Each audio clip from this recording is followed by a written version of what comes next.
नमस्कार विद्यार्थियों, सक्सेस मंत्रा एकेडमी के यूट्यूब चैनल पर आपका एक बार पुनः हार्दिक स्वागत है। और कैसे हैं सभी विद्यार्थी? जल्दी से जुड़ जाइए, जल्दी से, और सेशन को शेयर करो, ज़्यादा से ज़्यादा मात्रा में लाइक करो। कल की क्लास कैसी रही आपकी? कल की क्लास बहुत अच्छी रही, आप लोगों ने बहुत अच्छे से आंसर दिए। कल की क्लास काफ़ी अच्छी रही, आपने बहुत अच्छे से आंसर दिए। आशा करता हूँ कि आगे भी आप आंसर देते रहेंगे। ठीक है, तो शुरू करते हैं आज की क्लास। मौलिक अधिकार पढ़ा था मैं कल आपको लिए, मौलिक अधिकार।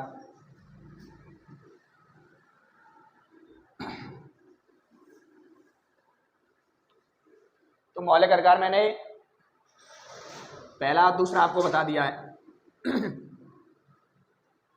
जिसमें समानता का अधिकार था, दूसरा स्वतंत्रता का अधिकार था।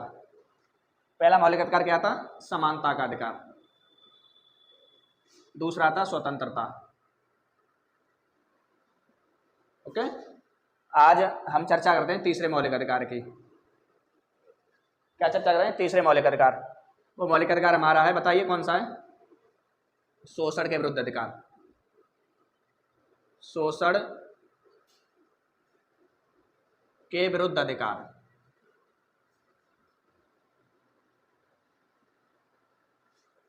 और इसमें जो अनुच्छेद हैं बेटा 23 से 24। तीसरा जो हमारा मौलिक अधिकार है वो है शोषण के विरुद्ध अधिकार। इसमें अनुच्छेद हैं 23-24। तो इन्हें समझेंगे हम। 23 समझते हैं। इसमें बेटा बलात् श्रम या बंधुआ मजदूरी।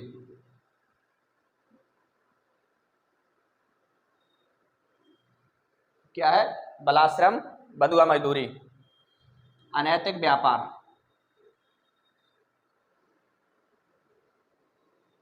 दास प्रथा पर रोक। बलात् श्रम का जो अर्थ होता है, उसका अर्थ होता है बंधुआ मजदूरी। तो ब्रिटिश शासन काल में क्या होता था? ब्रिटिश शासन काल में ये होता था बच्चा के अंग्रेजों द्वारा भारतीयों से बंधुआ मजदूरी कराई जाती थी। और बंधुआ मजदूरी में ये होता था कि केवल 2 वक्त का खाना रहने के लिए मिलेगा बस, उसके अतिरिक्त आपको कोई तनख्वाह, कोई वेतन नहीं दिया जाएगा।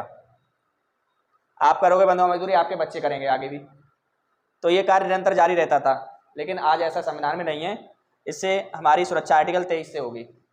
ये हमको समझना चाहिए कि हमारा मौलिक अधिकार है। अगर हमसे कोई बंधुआ मजदूरी कराता है तो वो कानून की नज़र में क्या कर रहा है? जुर्म कर रहा है। ऐसे अनैतिक व्यापार, अनैतिक व्यापार, हाँ, आगे ये जो अनैतिक व्यापार है, मतलब महिलाओं की खरीद फरोख्त, उस पर रोक लगाई जाएगी 23 के द्वारा। दास प्रथा, दास प्रथा एक प्रकार का बंधुआ मजदूरी का ही सिमिलरिटी है। इन चीज़ों पर रोक किस अनुच्छेद के द्वारा लगाई है? 23। तो 23 में क्या है? बलात् श्रम। इस चीज़ को याद रखेंगे, बहुत इंपॉर्टेंट आर्टिकल है ये अनुच्छेद 23। किस अनुच्छेद के द्वारा बलात् श्रम पर रोक लगाई जाती है? तो 23। बंधुआ मजदूरी कब आया था? 1976 उन्मूलन। इस चीज़ को याद कर लो। बंधुआ मजदूरी जो एक्ट था वो कब आया है? वो आया बेटा 1976 में। ठीक, आगे चलते हैं।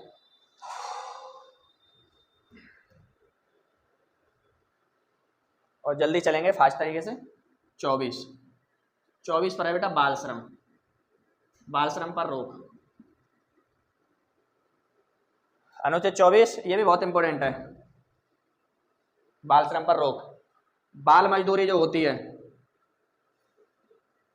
बाल मजदूरी, जैसा कि आप जानते हैं कि 6 से 14 वर्ष तक बालक क्या करेगा? एजुकेशन लेगा, शिक्षा लेगा। कहाँ पर? प्रारंभिक या प्राइमरी में। 6 से 14 वर्ष का बालक क्या लेगा? शिक्षा ग्रहण करेगा, प्राइमरी स्कूल में एजुकेशन लेगा। तो यहाँ बाल मजदूरी क्या है कि 14 वर्ष से कम, इस चीज़ को याद रखेंगे, 14 वर्ष से कम आयु के बालकों पर, बच्चों पर कोई जोखिम भरा या कोई कार्य कराते हो आप, तो वो क्या है? कानूनन जुर्म है। बाल श्रम पर रोक का मतलब प्रतिषेध का अर्थ क्या है? रोक का अर्थ ये प्रतिषेध भी होगा।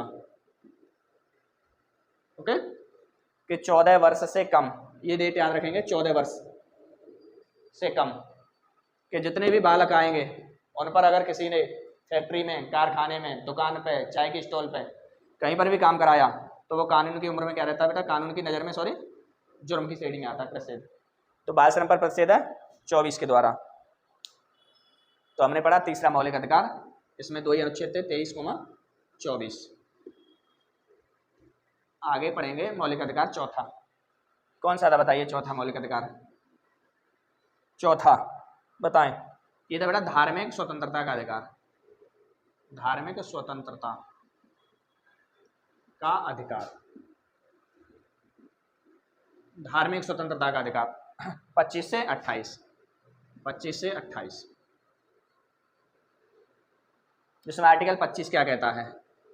25 में बेटा अंतःकरण की आज़ादी, अंतःकरण की आज़ादी मतलब स्वतंत्रता। इसमें क्या बेटा? अंतःकरण की आज़ादी, स्वतंत्रता। अंतःकरण मतलब समझेंगे, यहाँ धार्मिक की आज़ादी है बेटा। तो कोई भी व्यक्ति अपनी इच्छा से, कोई व्यक्ति अपनी इच्छा से, स्वेच्छा से किसी भी धर्म को अपना सकता है। कोई भी व्यक्ति अपनी इच्छा के अनुसार किसी भी धर्म को क्या करेगा? अपना सकता है बेटा। ठीक, किसी भी धर्म को छोड़ सकता है। ये काम किसकी इच्छा से? अपनी इच्छा से करेगा। उसको जबरदस्ती धर्म परिवर्तन करने के लिए बाध्य नहीं कर सकते। उसको धर्म परिवर्तन करने के लिए आप जबरदस्ती बाध्य मजबूर नहीं कर सकते। तो अंतःकरण की आज़ादी का मतलब क्या समझे? व्यक्ति धर्म के प्रति स्वतंत्र है, वो अपनी इच्छा के अनुसार किसी भी धर्म को अपना सकता है और किसी भी धर्म का त्याग कर सकता है। जैसे हिंदू से मुसलमान, मुसलमान से सिख, सिख से ईसाई, ईसाई से जैन, बौद्ध, पारसी, कुछ भी बन सकते हो आप बनोगे अपनी इच्छा से। अगर आपसे कोई जबरदस्ती धर्म परिवर्तन करने के लिए बाध्य करता है तो आपका जो अनुच्छेद 25 है अंतःकरण की आज़ादी है वो बाधित होती है। तो इस केस में आप सुप्रीम कोर्ट, हाई कोर्ट की शरण ले सकते हैं। ओके, ये कार्य किसकी इच्छा से करेंगे? अपनी इच्छा से कर सकते हो, कोई भी आपको जबरदस्ती बाध्य नहीं करेगा। साथ ही साथ हाँ बताएंगे बेटा क्वेश्चन, ऐसा कौन सा धर्म है जिसको 5 वस्तुएं धारण करने का अधिकार है? ऐसा कौन सा धर्म है जिसे 5 वस्तुएं अपने पास धारण करने का अधिकार होता है? बताइए जल्दी से। तो वो है बेटा हमारा सिख धर्म। सिख धर्म के लोगों को आज़ादी दी गई है अंतःकरण की कि वो अपने धर्म से रिलेटेड 5 प्रकार की वस्तुओं को धारण कर सकते हैं। जैसे क्या क्या रखते हैं बेटा? वो केस रख सकते हैं, केस के साथ साथ कृपाण रख सकते हैं, कंघा रख सकते हैं और कच्छा रख सकते हैं। केस मतलब अपने बालों को बढ़ा सकते हैं। सिख धर्म के लोग आपने देखे होंगे कि वो अपने बालों को सामान्य तौर पर, जो सच्चा सिख होगा वो बाल कभी कटवाता ही नहीं है जीवन भर। तो केसों को कंघी करने के लिए कंघा हो गया। ठीक, एक उनके पास आपने कृपाण देखी होगी, मतलब तलवार, छोटी सी तलवार होती है, कृपाण होती है वो। और क्या रखते हैं? कच्छा। कच्छा मतलब जो पगड़ी होती है जिससे बालों को बांधने का कार्य किया जाता है, वो जो पगड़ी होती है उसे कच्छा बोलते हैं। और क्या होता है? एक वस्तु होती है बेटा कड़ा, जो हाथ में पहना जाता है वो होता है कड़ा। तो कौन सा धर्म? सिख धर्म। कितनी वस्तुएं? 5 वस्तुएं। किस अनुच्छेद के द्वारा? 25 के द्वारा। केस, कृपाण, कड़ा, कच्छा, कंघा। का से ही शुरुआत हो रही है सभी की। इन्हें धारण करने का क्या है? पूरी आज़ादी है। हाँ, तो ये समझे आप 25 अनुच्छेद। आगे चलते हैं 26।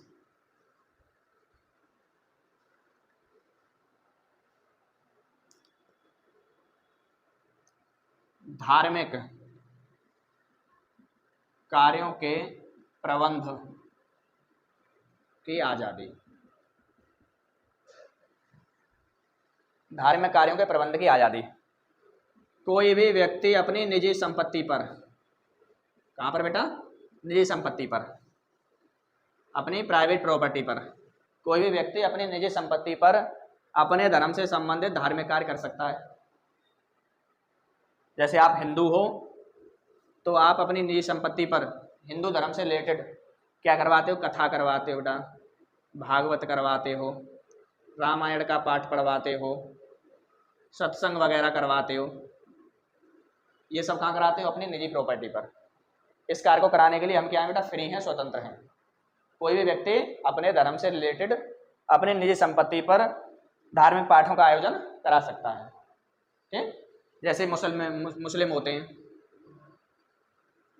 मुस्लिम अपने धर्म से रिलेटेड क्या करते हैं, जैसे गजल है, कव्वाली है, अन्य इनके त्योहार हैं, कहाँ करते हैं, अपनी निजी संपत्ति पे। लेकिन निजी संपत्ति के अतिरिक्त कहीं अन्य जगह पर जो सार्वजनिक जगह होती है वहाँ पे आपको अनुमति लेनी होती है बेटा, किससे, सरकार से।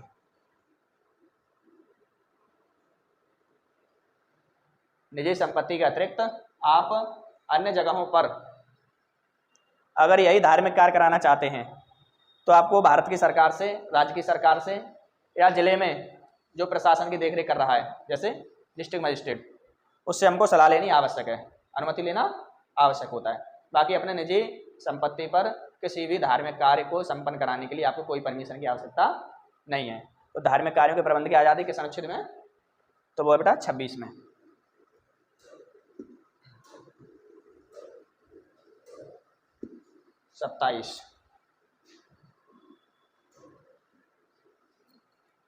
सत्ताईस क्या कहता है बेटा, धार्मिक व्यय पर कर की छूट। 27 क्या कहता है, धार्मिक व्यय पर कर की छूट। धर्म संबंधी आप कितना भी खर्च करिए बेटा, धार्मिक संस्थाओं के ऊपर आप कितना भी खर्च करें, सरकार आपसे कोई टैक्स नहीं लेगी,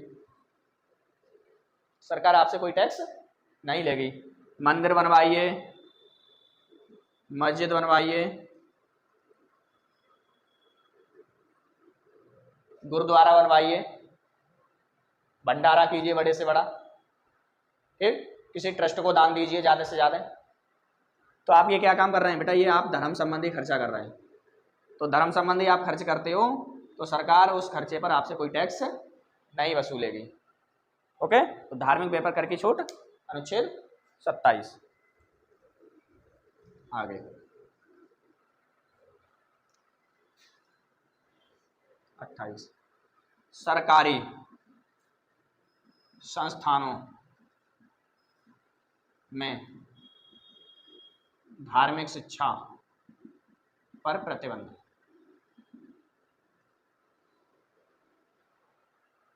अट्ठाईस अनुच्छेद क्या कहता है कि जितनी भी सरकारी संस्थाएं हैं, गवर्नमेंट संस्थाएं मतलब सरकारी स्कूल से है, यहाँ स्कूल, विद्यालय, पाठशाला जितनी भी सरकार के द्वारा संचालित की जाती हैं, वहाँ पर बेटा किसी भी प्रकार की धार्मिक शिक्षा नहीं दी जाएगी, क्योंकि सरकार किसी धर्म को बढ़ावा नहीं देती, वो मैंने शुरू में ही आपको बताया था, और ना ही किसी धर्म की अवहेलना करती है। हमारा जो संविधान है ना तो किसी धर्म को बढ़ावा देता है और ना ही किसी धर्म की अवहेलना करता है। इसलिए जितने भी गवर्नमेंट के द्वारा संस्थान आयोजित किए जाते हैं, चलाए जाते हैं, स्कूल, विद्यालय, विश्वविद्यालय, वहाँ पर कोई धार्मिक शिक्षा का पाठ नहीं पढ़ाया जाएगा। अगर ऐसे पढ़ाया जाने लगा तो तमाम झगड़ों, लड़ाइयों का कारण होगा। तो हमने आर्टिकल 28 समझा, मतलब धार्मिक आज़ादी का अधिकार हमें 25 से 28 तक था।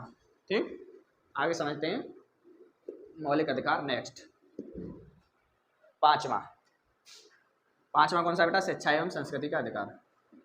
शिक्षा एवं संस्कृति का अधिकार।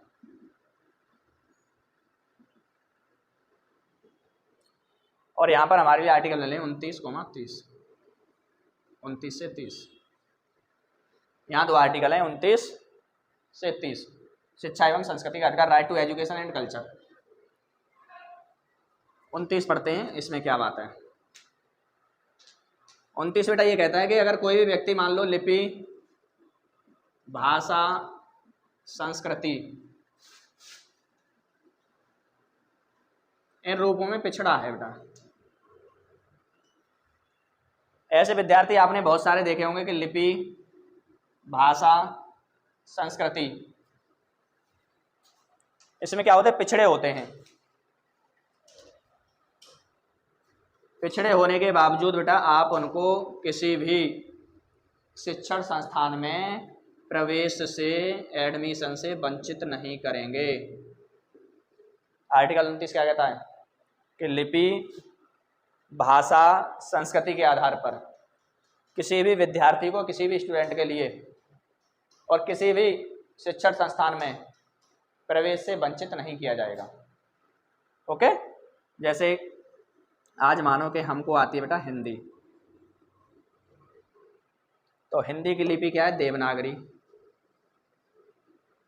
तो यही लिपि रहेगी, हमारी मातृभाषा हिंदी है, हिंदी हमें आ रही है, लिपि हमारी देवनागरी है, किंतु हमें एडमिशन लेना है बेटा इंग्लिश मीडियम में।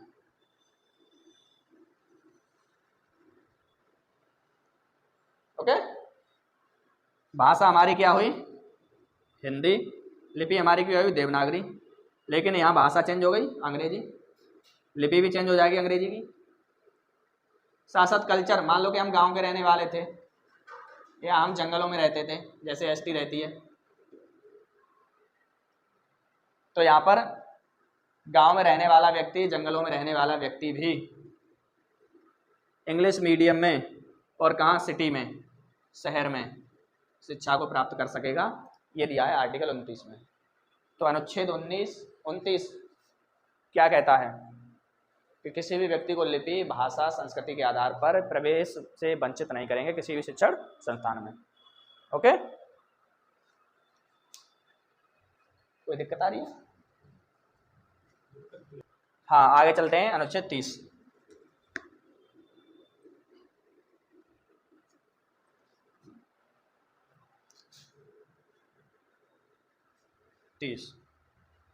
अभी जो हम बात कर रहे थे किसकी, कि कोई व्यक्ति अगर लिपि, भाषा, संस्कृति, इस तौर पर बेटा है अल्पसंख्यक,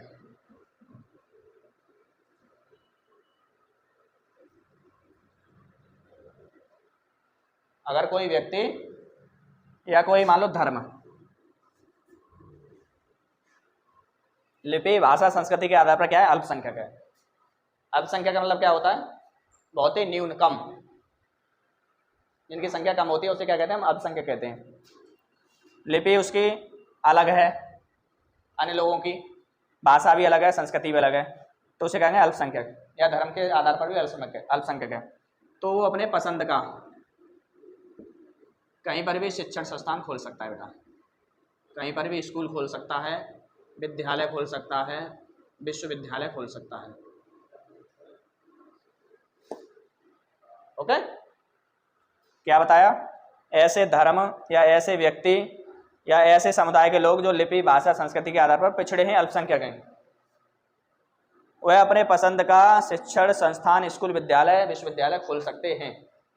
ये कौन सा अनुच्छेद आजादी दे रहा है? 30। जैसे अलीगढ़ मुस्लिम यूनिवर्सिटी,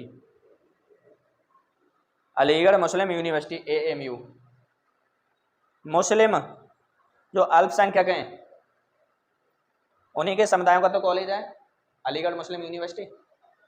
अब इसका दूसरा उदाहरण रहेगा जैसे BHU, बनारस हिंदू विश्वविद्यालय। दूसरा एग्जाम्पल क्या रहेगा? बनारस हिंदू विश्वविद्यालय, BHU बनारस हिंदू यूनिवर्सिटी, अलीगढ़ मुस्लिम यूनिवर्सिटी। मुस्लिम मुसलमानों अल्पसंख्यक द्वारा खोली गई है, हिंदू के द्वारा खोली गई है। तो आपको यहाँ क्या पता लगेगा? आप अपने लिपि, भाषा, संस्कृति के आधार पर अगर अल्पसंख्यक है, धर्म के आधार पर अल्पसंख्यक है, तो अपने पसंद का स्कूल, शिक्षण संस्थान, विश्वविद्यालय खोल सकते हो अनुच्छेद 30 के अनुसार। लास्ट बचता है आपके पास मौलिक अधिकार संख्या का 6, मौलिक अधिकार 6, वो है संवैधानिक उपचारों का अधिकार। क्या बेटा? संवैधानिक उपचारों का अधिकार, और इसमें है अनुच्छेद 32, केवल अनुच्छेद 32। कल बताया था मैंने क्या, कि हमारे मौलिक अधिकारों की रक्षा सुप्रीम कोर्ट करता है और हाई कोर्ट भी करता है। तो सुप्रीम कोर्ट के संबंध में बताया था कि सुप्रीम कोर्ट जो करता है वो अनुच्छेद 32 के द्वारा करता है, इसके हमारे मौलिक अधिकारों की रक्षा। अतः जो भारत के संविधान निर्माता कौन थे बताइए जल्दी से? भारत के संविधान निर्माता कौन थे? तो आप आसानी से बता पाएंगे, उनका नाम था डॉक्टर भीमराव अंबेडकर। भारत के संविधान निर्माता का नाम क्या है? डॉक्टर भीमराव अंबेडकर। इन्होंने एक बहुत बड़ी बात कही, क्या? कि जो अनुच्छेद 32 है वो संविधान का बेटा हार्ट है, हृदय, और साथ साथ ये आत्मा भी है, साथ साथ आत्मा भी है। बहुत बार पूछा जाता है कि डॉक्टर भीमराव अंबेडकर ने किस अनुच्छेद को संविधान का हृदय और आत्मा कहा है? तो आप क्या लगा देंगे? अनुच्छेद 32। क्या लगा देंगे? अनुच्छेद 32। अगर वो पूछे किस मौलिक अधिकार को डॉक्टर भीमराव अंबेडकर ने संविधान का हृदय और आत्मा कहा है, तो मौलिक अधिकार संख्या 6, और उस मौलिक अधिकार का नाम क्या है? संवैधानिक उपचारों का अधिकार। उस मौलिक अधिकार का नाम क्या होगा? संवैधानिक उपचारों का अधिकार। क्वेश्चन को समझें। डॉक्टर भीमराव अंबेडकर के अनुसार मौलिक अधिकार 6, संवैधानिक उपचारों का अधिकार क्या है? हृदय और आत्मा है। ओके। अगर अनुच्छेद की बात करें तो अनुच्छेद 32 संविधान का हृदय और आत्मा है। अब यहाँ पे पूछा जाता है बेटा भाग, किस भाग को डॉक्टर भीमराव अंबेडकर ने हृदय और आत्मा की संज्ञा दी है? किस भाग को डॉक्टर भीमराव अंबेडकर ने संविधान का हृदय और आत्मा कहा है? बताइए जल्दी से कमेंट बॉक्स में, बहुत जल्दी, फास्ट। तो किस भाग में हम ये मौलिक अधिकार पढ़ रहे हैं बेटा? किस भाग में हम इन मौलिक अधिकारों को पढ़ रहे हैं? बताएं। तो वो भाग है हमारा ये कौन सा? बताएं। 3, भाग संख्या 3। तो एक ही प्रश्न के कितने आंसर हुए? 3। अकॉर्डिंग टू भीमराव अंबेडकर संविधान का हृदय और आत्मा अनुच्छेद तो हुआ 32, भाग हुआ 3, और मौलिक अधिकार संख्या हुआ 6, और नाम इसका हुआ संवैधानिक उपचारों का अधिकार। तो एक प्रश्न बताएं विद्यार्थी कि संविधान की आत्मा किसे कहते हैं? जल्दी से बताओ। संविधान की आत्मा, संविधान की आत्मा किसे कहते हैं? जल्दी से कमेंट बॉक्स में बताइए, संविधान की आत्मा किसे कहते हैं? भारतीय संविधान की आत्मा किसे कहा जाता है? ओके। तो बेटा ये जो संवैधानिक उपचारों का अधिकार है अनुच्छेद 32 में, इसमें समझें कि ये हमारे मौलिक अधिकारों की रक्षा कैसे करता है। तो जो सुप्रीम कोर्ट है, अगर आप सुप्रीम कोर्ट में शिकायत दर्ज करेंगे अपने मौलिक अधिकारों के उल्लंघन के विरुद्ध, तो आप अनुच्छेद 32 के द्वारा करेंगे, आर्टिकल 32 के द्वारा करेंगे। ओके। और आर्टिकल 32 में क्या होगा? फिर आर्टिकल 32 सुप्रीम कोर्ट में 5 रिट निकालेगा। रिट का मतलब होता है याचिका। अनुच्छेद 32 के द्वारा सुप्रीम कोर्ट में कितने प्रकार की रिट याचिका दायर की जा सकती हैं? तो उनकी संख्या होगी 5। बहुत बार पूछा जाता है, रेलवे ग्रुप डी में भी इससे क्वेश्चन आ रहा है, और यूपीएसआई में तो बहुत ही आता है। पैट यूपी पुलिस में कई बार पूछा गया है कि सुप्रीम कोर्ट में अनुच्छेद 32 के द्वारा कितनी रिटें निकाली जाती हैं, कितनी याचिकाएं निकाली जाती हैं?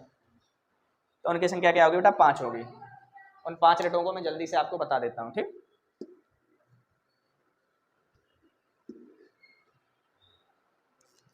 तो 5 रिटें बेटा BAPPU।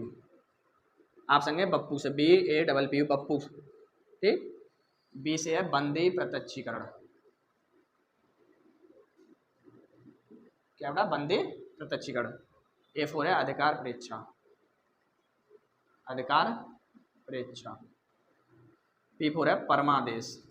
P4 क्या है बेटा? परमादेश। P4 है प्रतिषेध। P4 यहाँ पर क्या है? प्रतिषेध। इसे उत्प्रेषण। क्या है? उत्प्रेषण।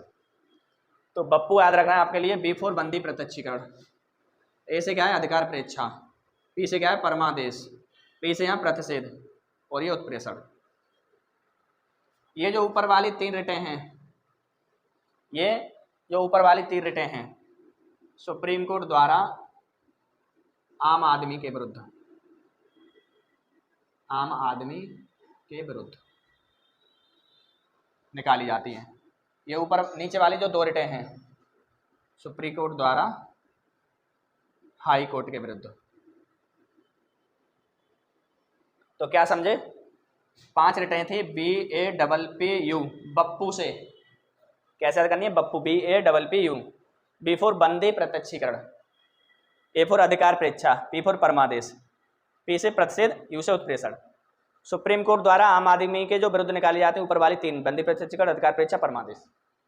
सुप्रीम कोर्ट द्वारा हाई कोर्ट के जो विरुद्ध निकाली जाती है प्रतिषेध और उत्प्रेषण। ठीक, एक सेकंड इनको समझ लेते हैं।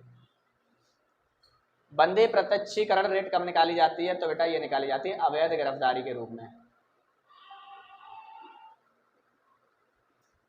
अवैध गिरफ्तारी के संबंध में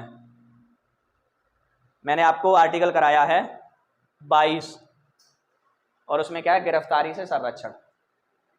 अगर आपको पुलिस गिरफ्तार करने आती है तो गिरफ्तारी का कारण बताएगी, कार्ड बताने के बाद आपको गिरफ्तार करेगी और 24 घंटे के भीतर आपको न्यायिक मजिस्ट्रेट के सामने पेश करेगी। अगर ऐसा नहीं है तो निश्चित ही आपको अवैध रूप से गिरफ्तार किया गया है। ओके, बिना कारण बताए 24 घंटे से ज़्यादा समय तक आपको टॉर्चर करना, पुलिस स्टेशन में रखना, तो ये आपके मौलिक अधिकार के खिलाफ होगा। आपका आर्टिकल 22 जो है वो बाधित हो रहा है।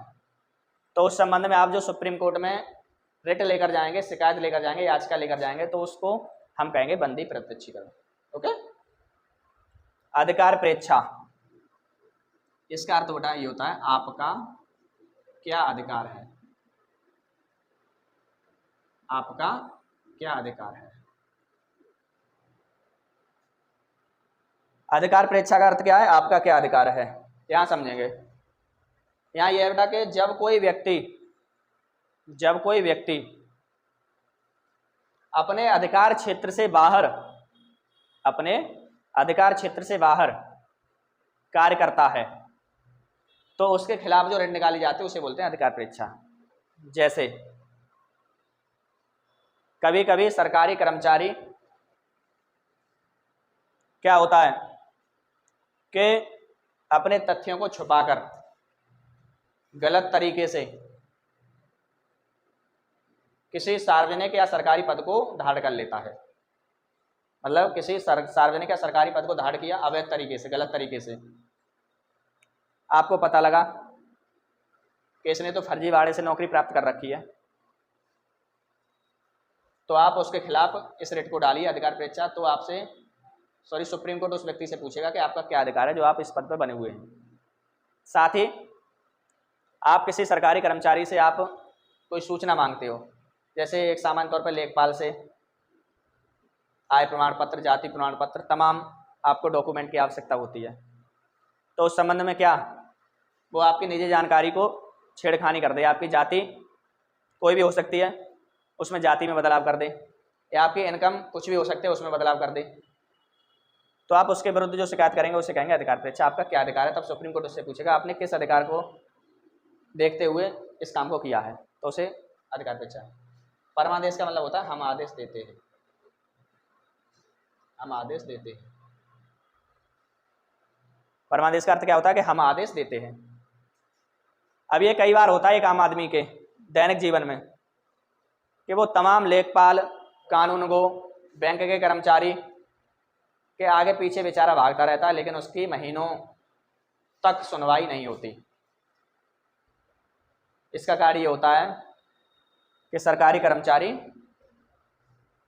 रिश्वत चाहता है आपसे, है ना, उसे आपके डॉक्यूमेंट तैयार कर देने चाहिए थे, लेकिन उसकी नीयत खराब है, आपको टाल रहा है कि कल नहीं परसों आ जाना, परसों नहीं अगले दिन आ जाना, 21 को नहीं 23 को आ जाना, 23 को नहीं 29 को आ जाना, कि आज मैं बीमार हूँ। इस तरह की मतलब बहुत ज़्यादा टालने पे टाल मटोल करता है, तो आपके मौलिक अधिकार हनन हो रहा है, नहीं हो रहा? बिल्कुल हो रहा है। तो आप सुप्रीम कोर्ट में उसकी शिकायत करेंगे, तब सुप्रीम कोर्ट उसे आदेश देगा कि मैं बेटा आदेश दे रहा हूँ। सुप्रीम कोर्ट क्या कहेगा उससे, अधिकारी कर्मचारी से, मैं आदेश दे रहा हूँ इसका काम तत्काल किया जाए। अगर काम नहीं किया जा रहा तो उसकी मुझे सूचना दी जाए किस संबंध में काम आप नहीं कर रहे हो। तो ये क्या कहेंगे, ठीक। प्रतिषेध, प्रतिषेध का अर्थ होता है बेटा पूर्णतः मना, पूर्णतः मना, ठीक। और उत्प्रेषण का मतलब होता है सूचित करना।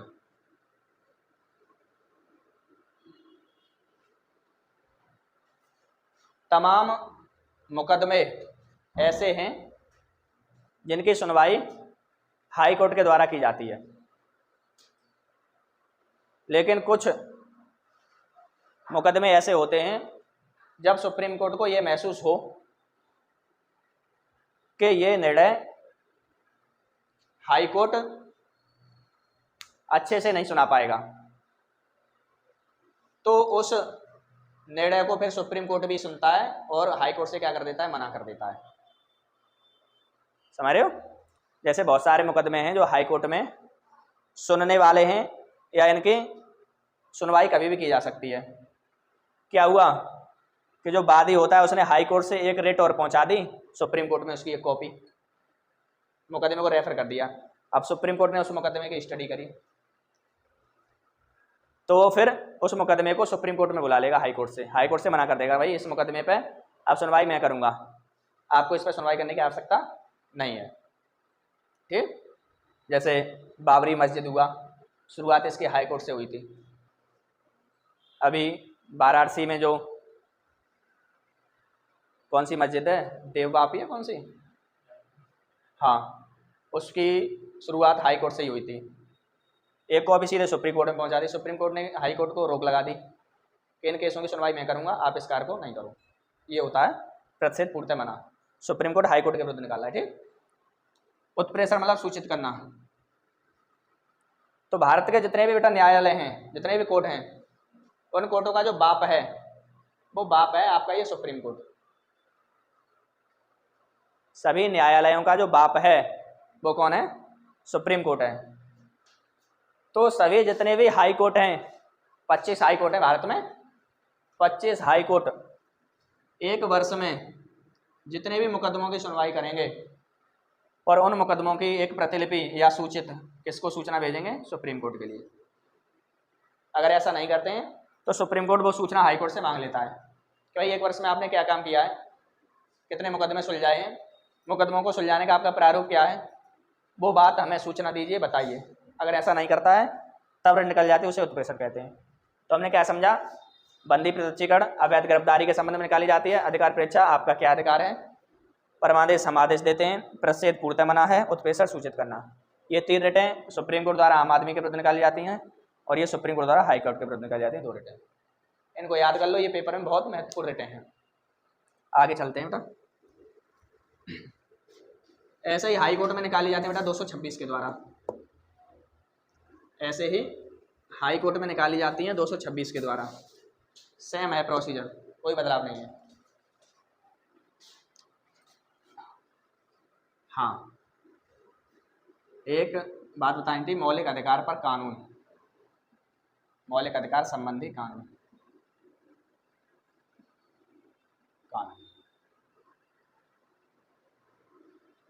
तो मौलिक अधिकार संबंधी कोई भी कानून होगा उसे भारत की संसद बनाएगी बेटा। मौलिक अधिकार के विषय में अगर कोई कानून है तो उसे कौन बनाएगी, भारत की संसद। जैसे नया मौलिक अधिकार जोड़ना है, पुराना मौलिक अधिकार हटाना है, ये सब कौन करेगा, भारत की संसद। तो कई बार पूछा जाता है कि मौलिक अधिकार के विषय में कानून कौन बनाता है, तो आपका क्या आंसर रहेगा बेटा, भारत की संसद बनाती है। मौलिक अधिकार के विषय में कानून कौन बनाता है, भारत की संसद। कोई नया कानून, नया मौलिक अधिकार जुड़ेगा, पुराना मौलिक अधिकार हटाया जाएगा। जैसे कि एक मौलिक अधिकार हम पढ़ते हैं बेटा 21 का का, 21 का का, 21 का का में क्या पढ़ते हैं, बताओ जल्दी से। 21 का का में क्या पढ़ा जाता है, और जल्दी से बताओ। 21 के का में बेटा 6 से 14 वर्ष के बच्चों के लिए निःशुल्क एवं अनिवार्य शिक्षा।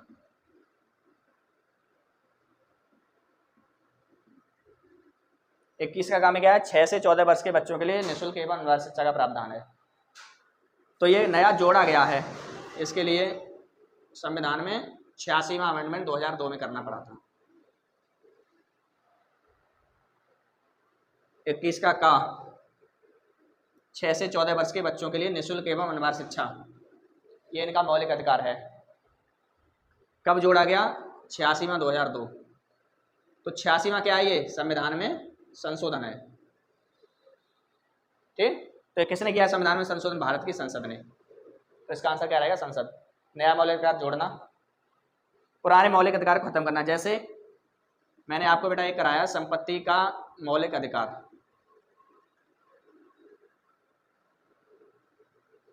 तो ये अब नहीं है संपत्ति का मौलिक अधिकार, अब नहीं है, तो इसे किसने हटाया है? भारत की संसद ने। तो मौलिक अधिकार के विषय में कानून कौन बनाएगा? डेफिनेटली इसे याद करिए अभी भी, भारत की संसद। कौन बनाएगा? भारत की संसद। ओके, आगे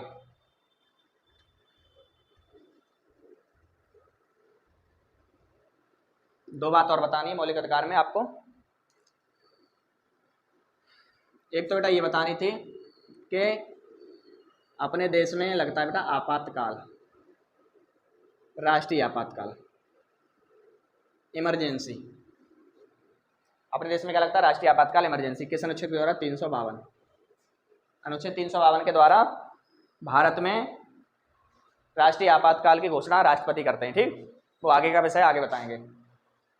तो उस समय क्या होता है? उस समय होता यह है कि राष्ट्रपति ही हमारे कुछ मौलिक अधिकार छीन लेते हैं। राष्ट्रपति हमारे कुछ मौलिक अधिकारों को छीन लेते हैं, लघु कर देते हैं, छोटा कर देते हैं। तो कौन से मौलिक अधिकार नहीं छीने जाते? प्रश्न ये है, कौन से मौलिक अधिकार नहीं छीने जाते? किस किस आर्टिकल को छोड़कर सभी मौलिक अधिकार भारत के राष्ट्रपति छीन लेते हैं? जल्दी से बताओ कमेंट में, ये बहुत जल्दी से फास्ट तरीके से बताइए, बहुत जल्दी। तो वो है बेटा हमारे पास कौन से? एक तो आर्टिकल है हमारे पास बेटा 20, एक आर्टिकल है हमारे पास 21, और एक आर्टिकल है 19 फर्स्ट ए, 19 फर्स्ट बी और 19 फर्स्ट सी। आर्टिकल 20 नहीं छिनेगा चाहे राष्ट्रीय आपातकाल लग जाए। आर्टिकल 21 नहीं छिनेगा राष्ट्रीय आपातकाल लगने के बावजूद भी। 19 फर्स्ट ए नहीं छिनेगा, फर्स्ट भी नहीं छिनेगा, फर्स्ट से नहीं छिनेगा। तो हमारा जो फाइनल आंसर रहता है प्रश्न में ऑप्शन आएगा बेटा 19 के कुछ भाग तथा 20,21 को छोड़कर, 20,21 को छोड़कर सभी मौलिक अधिकार कौन छीन लेता है? भारत के राष्ट्रपति। ओके, कौन कौन नहीं छीने जाते? 19 के कुछ भाग, 19 first A, 19 first B, 19 first सी और 20 और 21 को छोड़कर सभी मौलिक अधिकार भारत के राष्ट्रपति छीन लेते हैं जब राष्ट्रीय आपातकाल लगता है। लास्ट और फाइनल पॉइंट मौलिक अधिकारों से रिलेटेड,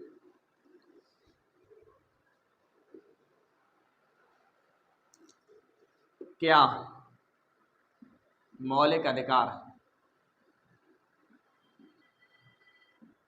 बाध्य योग्य हैं या न्यायालय हेतु प्रवर्तनीय हैं? बताएंगे ना, क्या हमारे मौलिक अधिकार बाध्य योग्य हैं? जल्दी से बताएंगे, क्या हमारे मौलिक अधिकार बाध्य योग्य हैं या क्या हमारे मौलिक अधिकार न्यायालय हेतु प्रवर्तनीय हैं? जल्दी फास्ट बताओ, क्या हमारे मौलिक अधिकार न्यायालय हेतु प्रवर्तनीय हैं? तो आपको आंसर देना है हाँ या ना, आपको आंसर देना हाँ या ना, बस हाँ या ना। तो आपका आंसर बेटा सही है हाँ, आपका आंसर क्या है? हाँ। इसका आंसर आपको देना है हाँ में। वो कैसे? बाध्य योग्य का मतलब यह है कि जैसे ही आपका मौलिक अधिकार छिनेगा, जैसे ही आपका मौलिक अधिकार छिनेगा, कोई छीनने की कोशिश करेगा, तो आप सीधे कहाँ जाएंगे? न्यायालय की शरण में। न्यायालय की शरण में तो हुए नहीं न्यायालय हेतु प्रवर्तनीय, न्यायालय हेतु प्रवर्तनीय हुए बिल्कुल, तो इसलिए ये न्यायालय हेतु प्रवर्तनीय है। बाध्य योग्य हैं, बाध्य योग्य हैं, बिल्कुल हैं। न्यायालय हेतु प्रवर्तनीय है, बिल्कुल हैं। तो आपको आंसर देना है हाँ। ओके, तो पूरे मौलिक अधिकार 6 मैंने आपको बहुत अच्छे से कंप्लीट कराए हैं। इनको आप कॉपी पे नोट करो, याद करो, और एग्जाम में आने वाले बहुत महत्वपूर्ण मौलिक अधिकार है। मौलिक अधिकार से 1 क्वेश्चन 2 क्वेश्चन आते ही आते हैं। ओके, बाकी कल नेक्स्ट वीडियो मिलते हैं, तब तक के लिए धन्यवाद।